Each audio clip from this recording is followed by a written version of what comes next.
Everyone remembers Johnny Carson as calm, charming, untouchable. But his second wife said living with him felt like living with a tiger. His third wife said there were nights she was genuinely scared. He admitted on national television that alcohol turned him into a different person.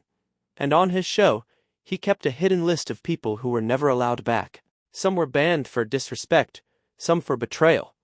One woman was banned and, to this day, refuses to explain why. The most powerful man in late-night television had a side the cameras never showed. This is what really happened behind that desk. Zsa Zsa Gabor, the night everything exploded. On May 15, 1963, Johnny Carson took The Tonight Show to Hollywood for the first time, a full 2-week trip.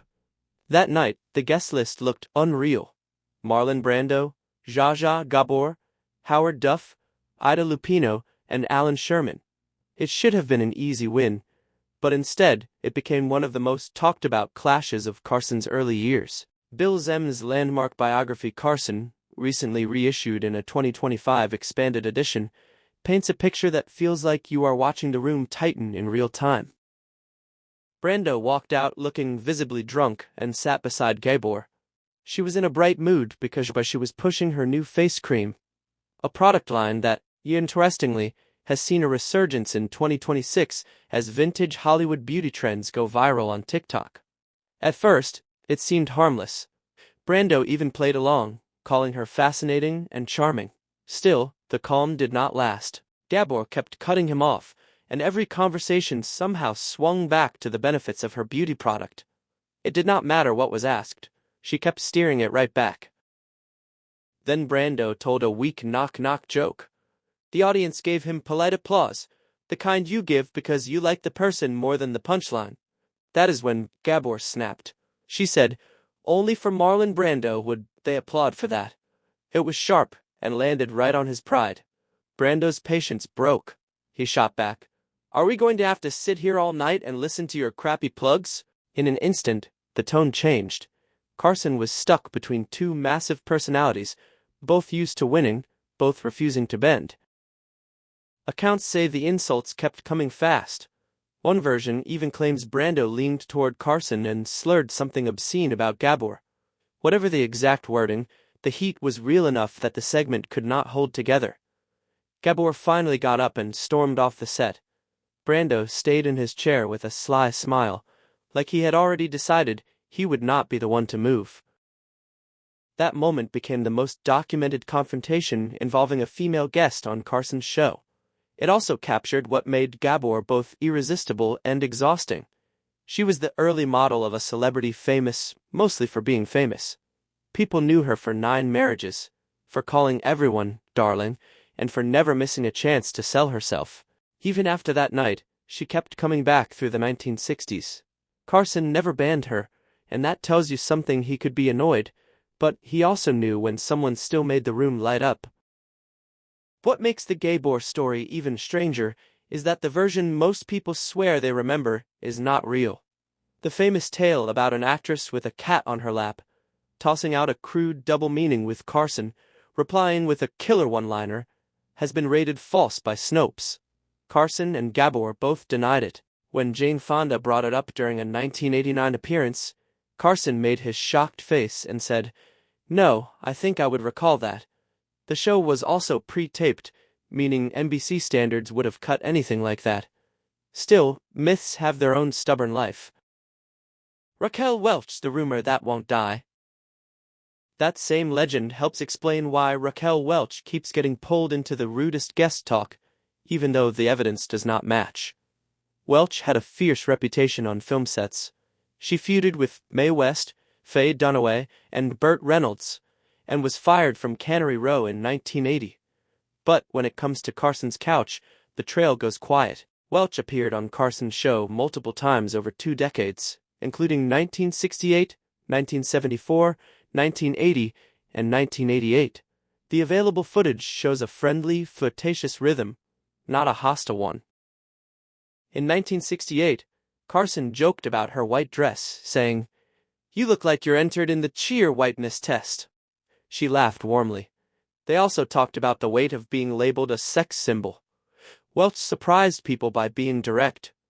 Not anymore.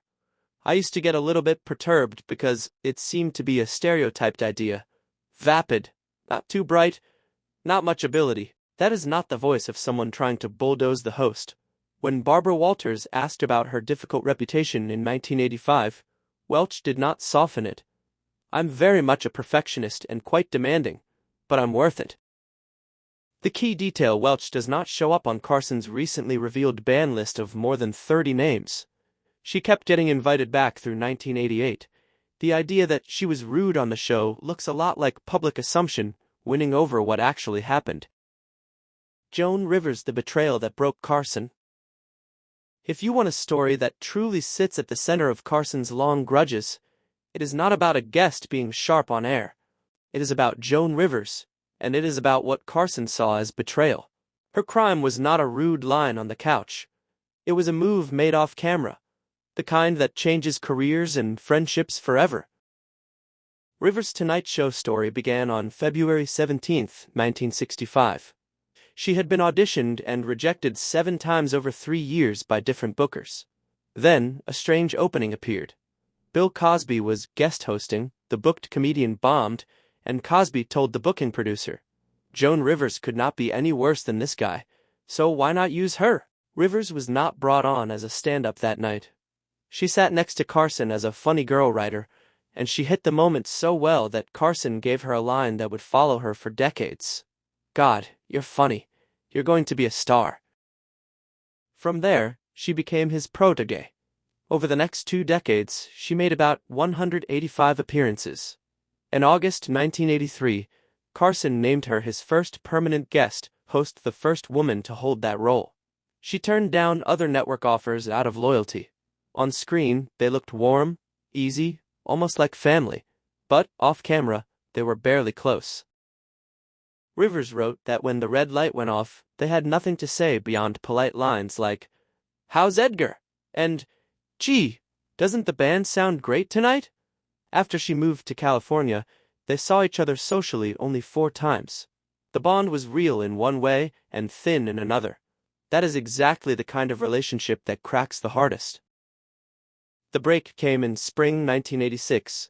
NBC renewed Rivers' guest host contract for only 1 year while giving Carson 2. A leaked internal memo listed possible Carson replacements and did not include Rivers. At the same time, the new Fox network, led by Barry Diller, offered her $10 million, about 15 times what she made at NBC, to host her own late-night show. Fox also agreed to hire her husband, Edgar Rosenberg, as executive producer. Rivers took it. Her final appearance with Carson was on April 25, 1986, her 185th time. She promoted her autobiography while wearing the same dress and hairstyle she had worn on her 1965 debut. The segment was warm and amiable, which makes what happened next feel even colder. Fox announced the show on May 6, 1986. The fight over what happened between those dates became the argument that never stopped. Rivers insisted she called Carson first. He slammed the phone down. I called again. He slammed it down again and never spoke to me again. Ever. Carson's side said he found out through NBC's president and felt sucker-punched after seeing the press conference on television. The truth likely sits in the middle. Rivers probably did call, but only after he had already heard it elsewhere. In Carson's world, timing was not a detail. Timing was the message. Producer Peter Lasley explained Carson's anger. He was not furious because she dared to compete with him. If she had come to him during negotiations and said she had another tempting offer, he would have told her to go with his blessing. To Carson, the unforgivable part was secrecy, the feeling that she was moving behind his back. After that, the door did not just close. It locked. Carson never spoke to Rivers again in the remaining 19 years of his life. When his son Richard died in a car accident in 1991, Rivers sent flowers. Carson did not respond. When Rivers' husband Edgar took his own life in 1987, just 3 months after both were fired from Fox, Carson did not contact her. The fallout spread beyond emotions. The Tonight Show team made it clear that anyone who appeared on Rivers' show would be banned from Carson's, which crushed her ability to book big guests. Rivers' late-night show lasted barely 7 months. She stayed banned from The Tonight Show for 28 years. Jay Leno kept the ban through his entire 20-year tenure, out of loyalty to Carson. Rivers finally returned on February 17, 2014, exactly 49 years after her 1965 debut, with a cameo on Jimmy Fallon's first episode. She died 6 months later. Rivers believed gender played a role. In 2012, she wrote that she thought Carson felt that because she was a woman, she belonged to him. She pointed out that male comedians like Cosby, Carlin, and Joey Bishop left to do their own shows, and were welcomed back. Carson's camp pushed back those men, told Carson beforehand, and left with his blessing. Rivers did not. In Carson's mind, that difference was everything. Not every disaster was about betrayal. Sometimes it was just a bad interview. British actress Sarah Miles came off either terrified or, as many suspected, stoned. The whole thing turned into a slow, painful wait for it to end. Carson finally asked, "Did you enjoy this at all tonight?" She was never invited back. Then there was Shelley Winters. On September 26, 1975, her anger was not aimed at Carson, but at Oliver Reed, who started making grossly sexist remarks about women belonging in the kitchen. When Winters tried to speak, he shushed her. He kept dismissing and belittling her. Winters walked off, then came back, marched right up, and dumped her glass of whiskey over Reed's head on live television. The crowd erupted. Carson looked visibly uncomfortable through Reed's behavior, and when Winters struck back, he did not stop her. Ellen DeGeneres made her Tonight Show debut on November 28, 1986, and did so well that Carson invited her to sit on the couch, the first time a female comedian received that honor. But on her third appearance, she did a joke Carson had directly told her not to do. The show's publicist later said Carson pointed at her and said, "I told you not to do that material." After that, she was banned from episodes hosted by Carson. She returned in 1989 when Jay Leno was guest hosting proof that Carson's decisions were highly specific. And then there is Lola Falana, a popular Las Vegas performer and frequent guest in the 1970s. She was banned, and nobody ever got an official explanation. Falana has refused to discuss it, even years later. One theory ties it to her friendship with Wayne Newton, who was banned after physically confronting Carson in his office.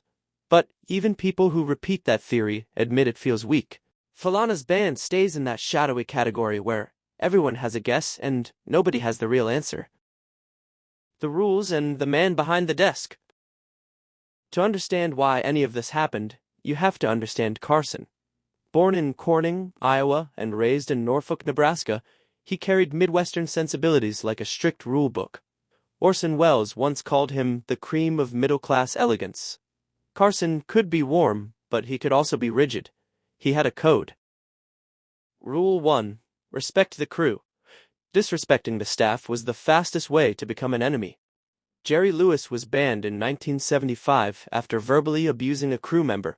Steve Allen, the original Tonight Show host, was banned in 1982 after mocking a previous injury Carson had suffered and being rude to staff. As Bill Zema wrote, Carson did not abide bad manners, no matter how famous you were. Correcting him on air was also dangerous. Astronomer Carl Sagan was banned in 1986 after correcting Carson twice during a discussion of Halley's Comet. Carson kept smiling, but people close to the show said he felt embarrassed and slighted. Dishonesty was another landmine.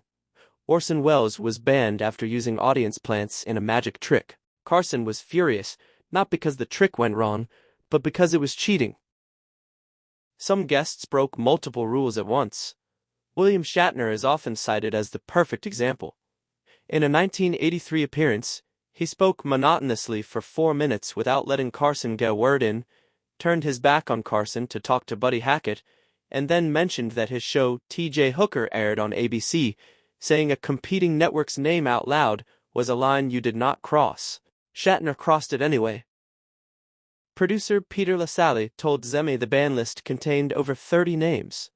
Not all bans were universal. Some people were banned only from Carson-hosted episodes but could appear with a guest host. On that show, details were the difference between being welcome and being erased. The Tiger at Home. Carson's grudges make more sense when you look at who he was. After the lights went dark.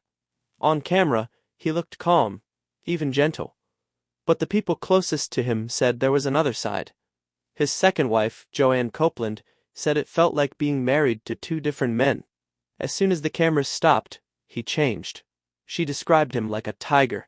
One night, she woke up at 3 a.m. as he ripped the bedsheets off and snapped that he was working hard while she slept. His third wife, Joanna Holland, talked about what she called his black drunk phase. She said she was scared during that time. Anything could set him off, and that was what made it so unsettling you could not predict it. Carson himself did not hide from the fact that alcohol changed him. On 60 Minutes in 1979, he admitted he did not handle alcohol well. He said that while some people become fun and friendly, he went the other way, and it happened fast. He later pleaded no contest to a DUI in 1982. Ed McMahon, the man who sat beside him night after night, summed up the contradiction. Johnny could be comfortable in front of 20 million people, but uncomfortable in a group of 20. That gap says everything. The stage was not just his job, it was his safest place. Away from it, the warmth could drain out, and what was left could be tense, guarded, and hard to reach. Subscribe to keep uncovering the truth behind the legends. Thanks for watching.